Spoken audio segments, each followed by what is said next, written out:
Okay, so we start. So, my name is Thubten, Gelong Thubten. Gelong just means monk, so I'm Monk Thubten. I'm a Buddhist monk, and I'm based at a monastery in Scotland, in the UK, called Samyeling.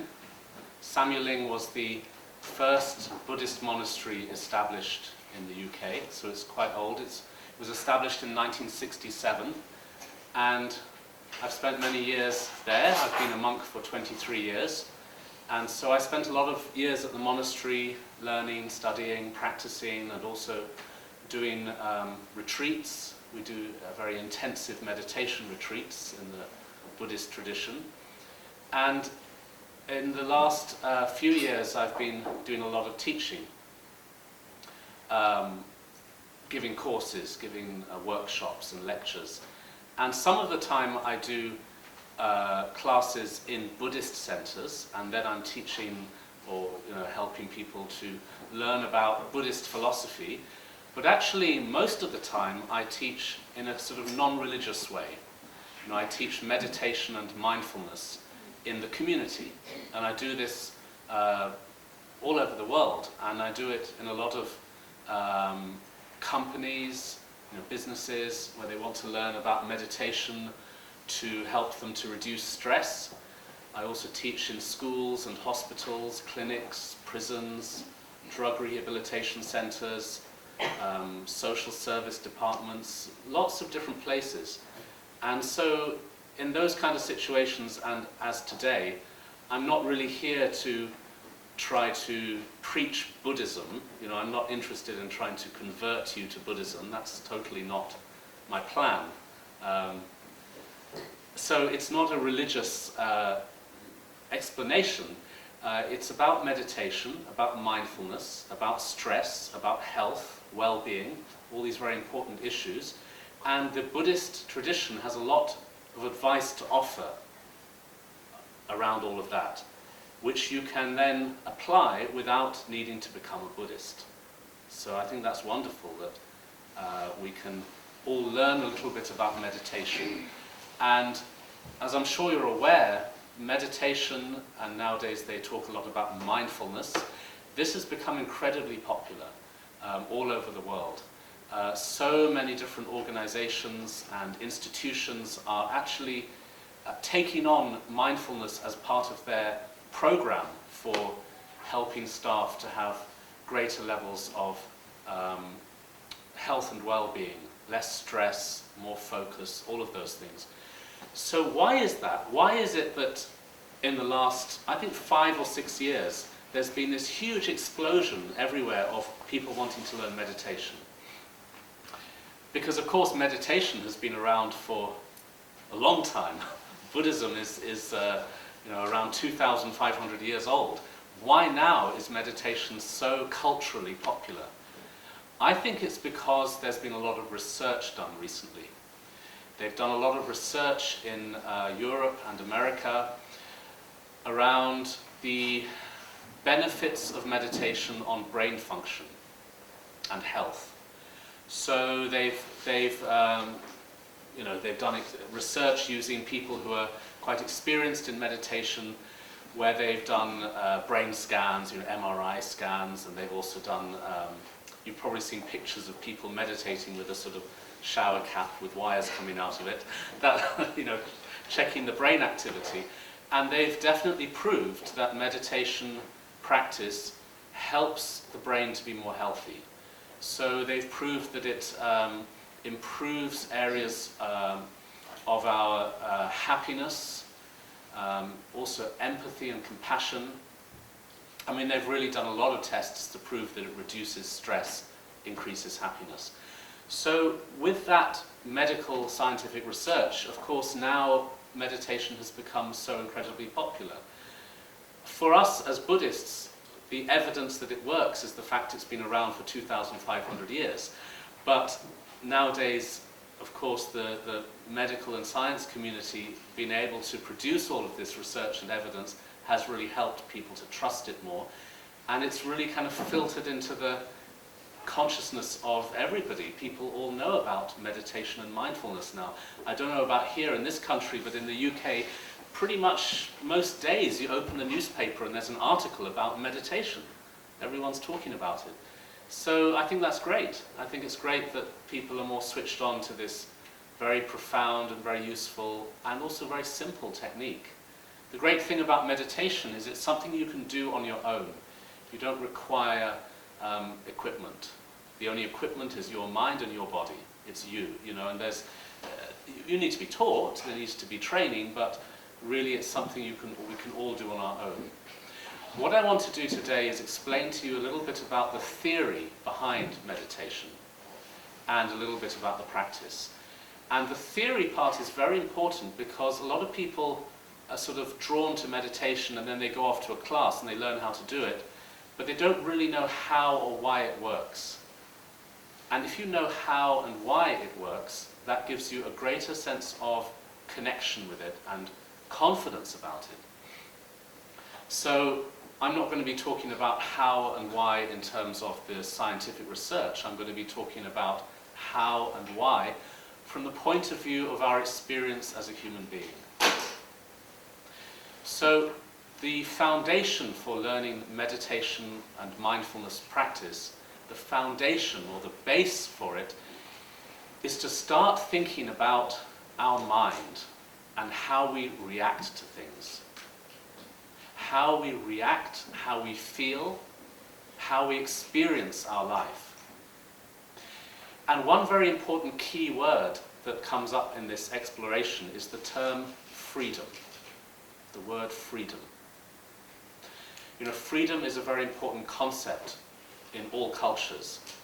And in our modern society, freedom is something that we historically have had to fight very hard for and work very hard to create free societies, free-thinking nations, freedom of speech, freedom of cultural expression, freedom of gender identity, all these things where people have been struggling for so long to have freedom, and now there is a certain level of freedom in our world in terms of how we can think, how we can express ourselves, what kind of lifestyle we can live.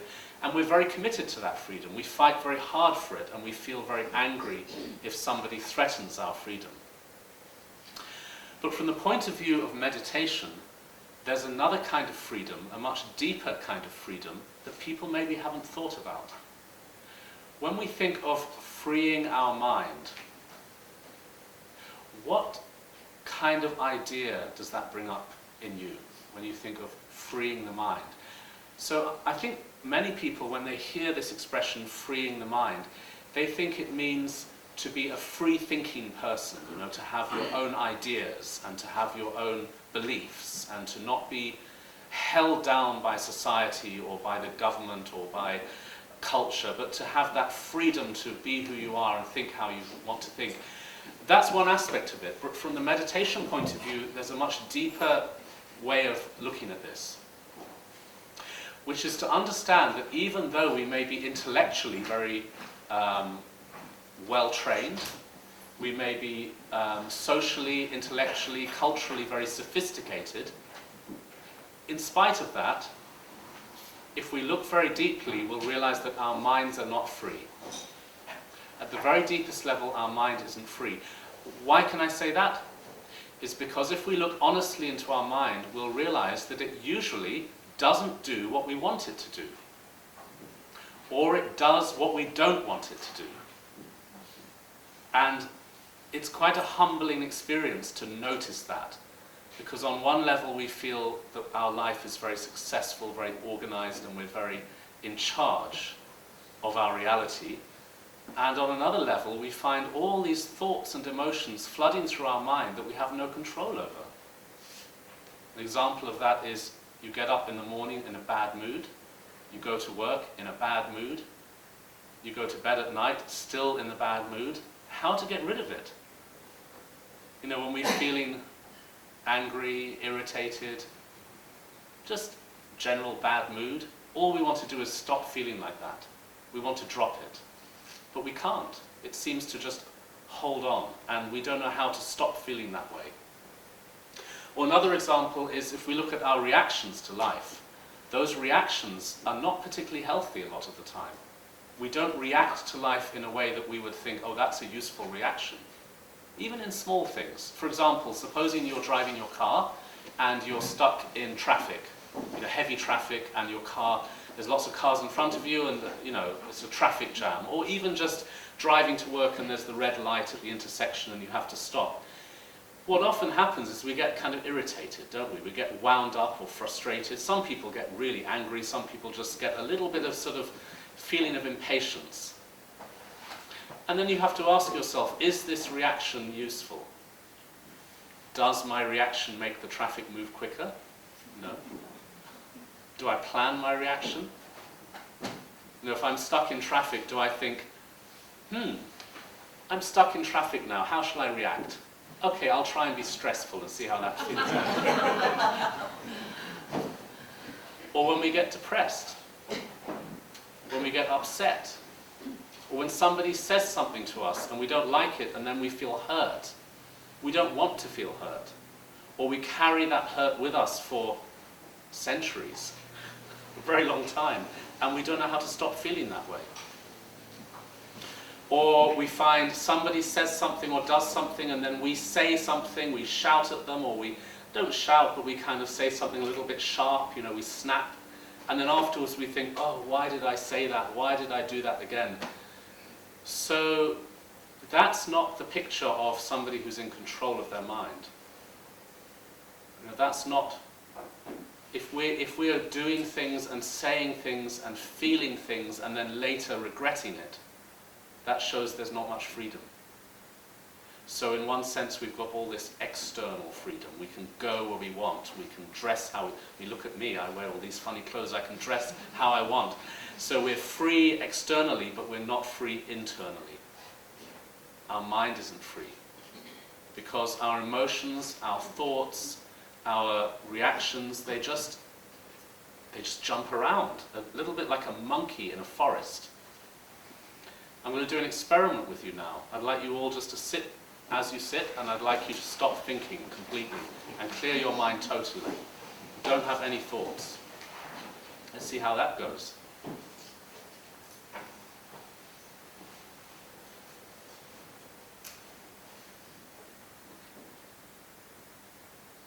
No thoughts. Not allowed to think. You have to keep your mind totally empty and totally present. Try it.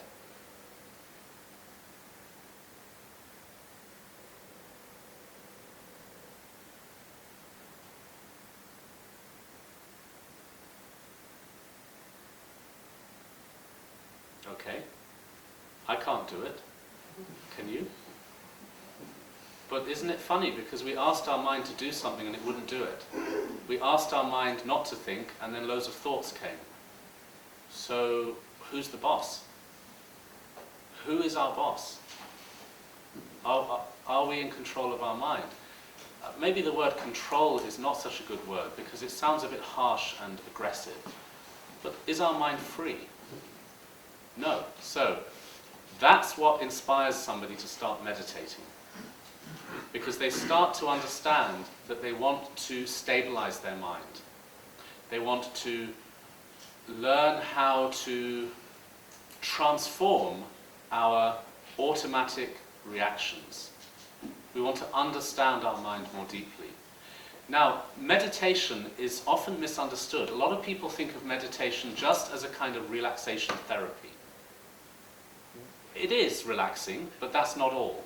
If you just think meditation is a kind of de-stressor, removing the stress, calming down, that's only part of the picture. Actually, meditation is a whole journey or path, which doesn't necessarily have to be religious or spiritual. It doesn't have to be.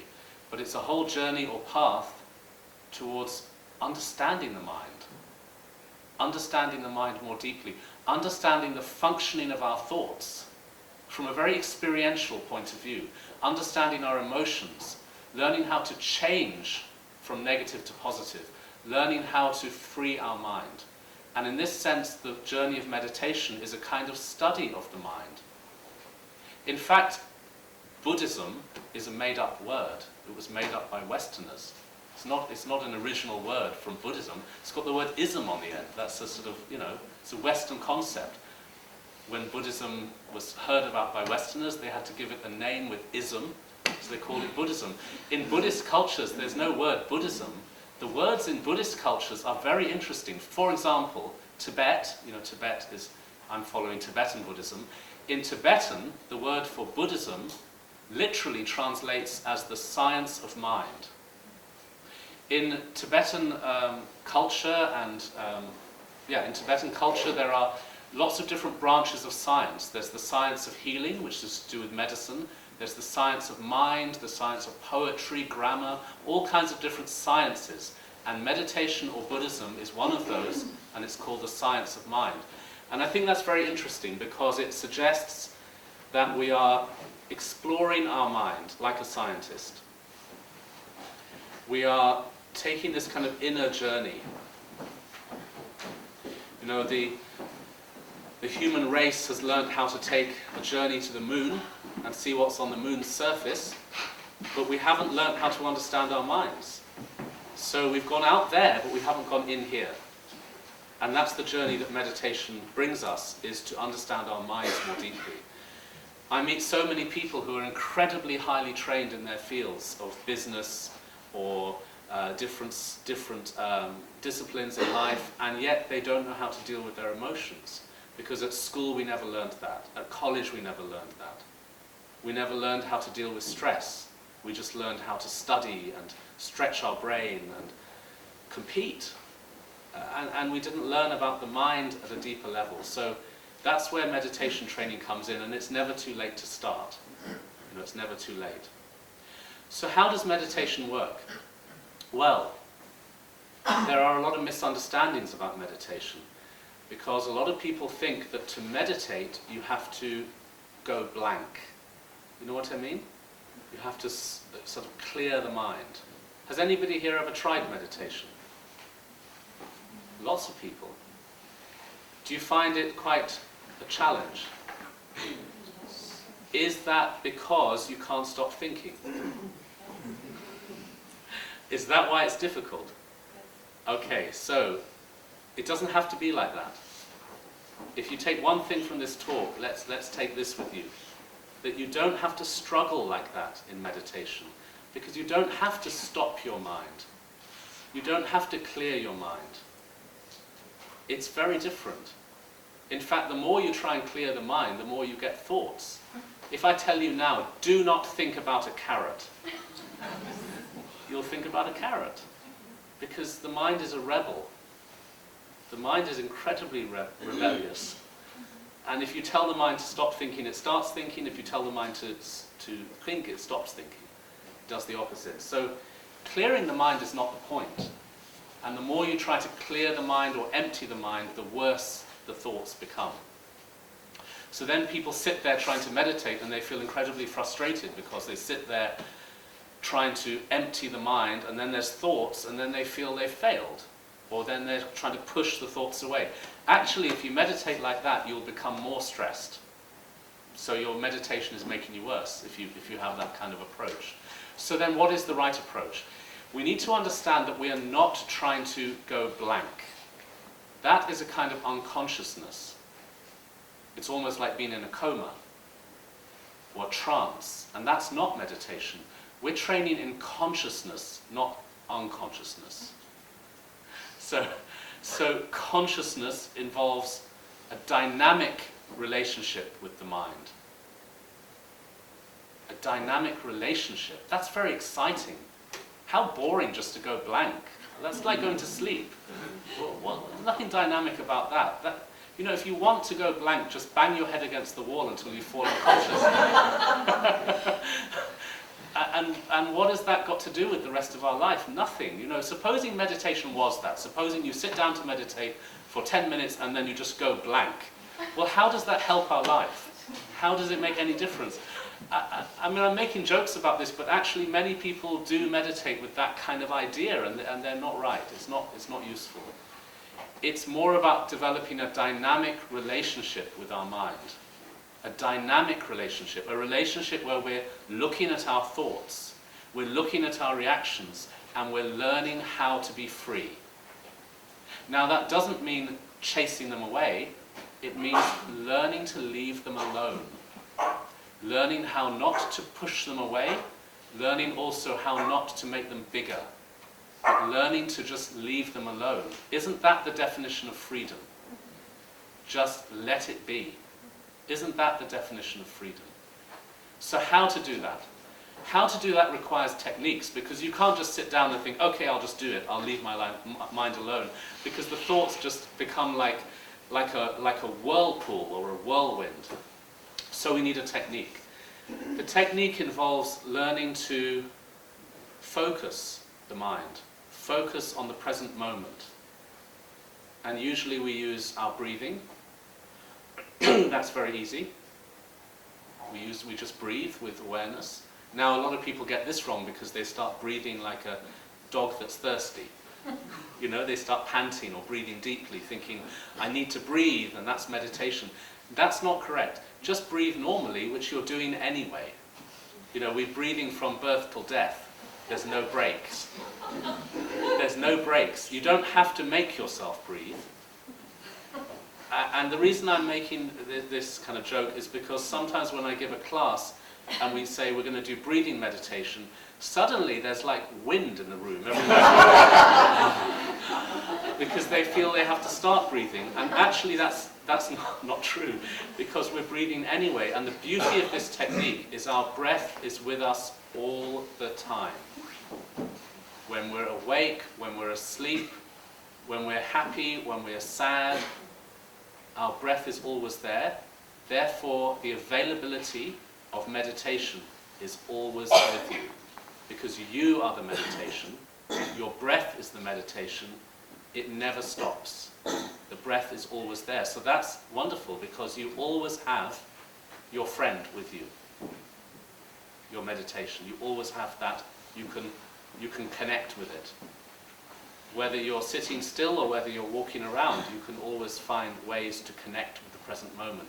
So when you do breathing meditation, you actually just breathe normally, but you focus your awareness on your breath. You focus your mind, your attention. You feel the breath. Now I want to really explain this, because sometimes people get very confused about this. They think, are you supposed to think about the breathing? Are you supposed to visualize the breathing? Are you supposed to do something where you're kind of imagining it? And that's not right.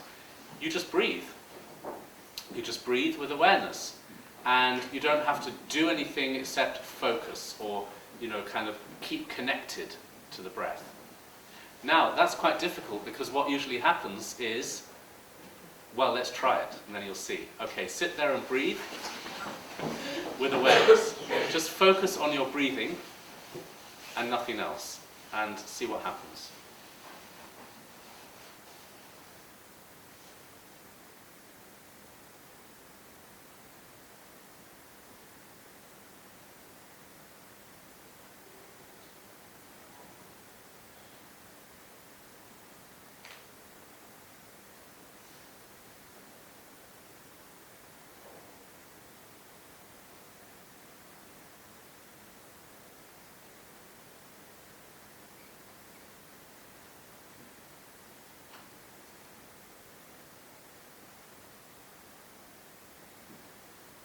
Okay. Did you find that your mind wandered? That's what happens. You know, we want to sit there for, well, actually that was very short, but when you do meditation, you usually do 15 minutes or 10 minutes or even longer. Some people do an hour, 2 hours, but generally beginners do 15 or 20 minutes. And so then what happens is, during that 15 minutes of breathing with awareness, actually after 2 breaths we go somewhere. You know, 2 breaths and we're off. We're in another realm, because we start thinking, the mind starts wandering. That's a very good example of how our mind is not free. Because we sat there and we wanted our mind to stay with the breath, but our mind did other stuff. So who's the boss? You know, our mind is not doing what we want it to do, so it needs training. So how to work with that? Well, it's very simple, because you can be aware of your breathing, and then after 2 or 3 breaths the mind starts drifting, going into thoughts or distractions, and then at some point you realize that your mind went somewhere, and then you just bring your mind back to the breath. Do you know why most people find meditation difficult? It's because when their mind wanders and then they realize it wandered, they punish themselves. They feel they made a mistake. That's very weird, because actually when they realize their mind has wandered, that means they're meditating. So why is it a mistake? Actually, it's success. Your mind was wandering and then you notice that. That means it's good. It doesn't mean, oh no, I got it wrong. You actually are meditating because the awareness has come back and you know you lost your breath, so you bring it back very gently to the breath. And that's actually all you have to do to start with. Of course, there's a whole path and journey of different techniques, but the first level is to just learn to keep coming back to the breath, returning again and again and again to the breath. So during your session of meditation, which lasts maybe 15 minutes, you'll be doing that many times. The mind goes, and then it may go for a long time. It may go for 5 minutes, and then suddenly you realize you've gone skiing in the Alps, or you're cooking breakfast, or whatever you're doing in your head, and then you bring your mind back to the breath. So during the session you'll be doing that as many times as possible, and of course as you train in meditation that's going to become easier over time. But what's the point? The point is we're literally learning to free our mind, because when our mind has got lost in thoughts, and then we notice that and we bring the awareness back to the breath, we are literally learning freedom. Because we are untying ourselves from the thought. We were lost in that thought. Do you know what I mean? We were lost, we were stuck, and now we are deliberately reversing that habit. We are untying ourselves and coming back to the breath. This returning or coming back is very powerful, because we're learning a skill of leaving our thoughts alone and not being dragged around in them. It's almost like we got in a taxi and now we're getting out of the taxi. We're not going for that journey. So this is the training. We're going to be training in that regularly in our sessions of meditation, so that we are learning that experiential, or that experience of freeing ourselves from those thoughts and emotions. Now, do you see how that's very subtly different from trying to push them away? You're not pushing them away, you're just leaving them alone. But this is going to help us in 2 major ways. One is that it will reduce our stress. The other one is it will increase our clarity and well-being. So this, of course, has enormous benefits on our mental, physical, emotional, psychological health. It's very healthy. And I think in our culture there is a lot of emphasis on physical health, physical fitness, physical well-being. People go to the gym, they go swimming, they go do diets, they eat organic food, all that stuff, and there's not much emphasis on mental fitness. And our definition of mental health tends to be very small. It's only based on when there is a serious problem, then we talk about mental health. But actually, from the meditation point of view, mental health means what I'm talking about. Developing freedom in the mind and looking after our mind, actually training our mind, so that we are working on physical health and also mental health. And of those 2, mental health is much more important. Because if you have a happy mind, a positive mind, then even if you're sick physically, you can handle it. Whereas if your mind is in a terrible state, then even if you have a small headache, it's like the end of the world. So the state of our mind is the most crucial thing in life. It's the most important thing. Everybody wants happiness. Everybody wants to be free from suffering, but they tend to look for it outside. You know, I will be happy if I have a nice situation around me, and I am suffering when the situation hurts me. But that's not true. It's to do with our reactions. You know, if I asked you now to write down on a piece of paper the top 3 things that cause you stress and the top 3 things that cause you happiness, you would write down more than 3 things. You'd fill the whole book. So we have these lists. This makes me stressed, this makes me stressed, this makes me happy, this makes me happy. If I asked you then to look at those lists and analyze very deeply, is that really true? Is it really true? For example, supposing I said, write down the main thing that makes you stressed. And what if on your piece of paper you wrote down, my boss? Or my family? Or whatever. Supposing you wrote down that. Then I would ask you a question. Does your boss cause your stress? Or is it your thoughts about your boss? That's a very different thing, isn't it? Is your life causing you stress, or is your thoughts about your life causing you stress? It's the second, isn't it? It's our reactions, our thoughts. That's where meditation becomes a very important thing, because we're then looking at those reactions and thoughts and learning how to be less imprisoned by them, less controlled by them. We're not controlled or imprisoned by our boss, we're controlled by our mind.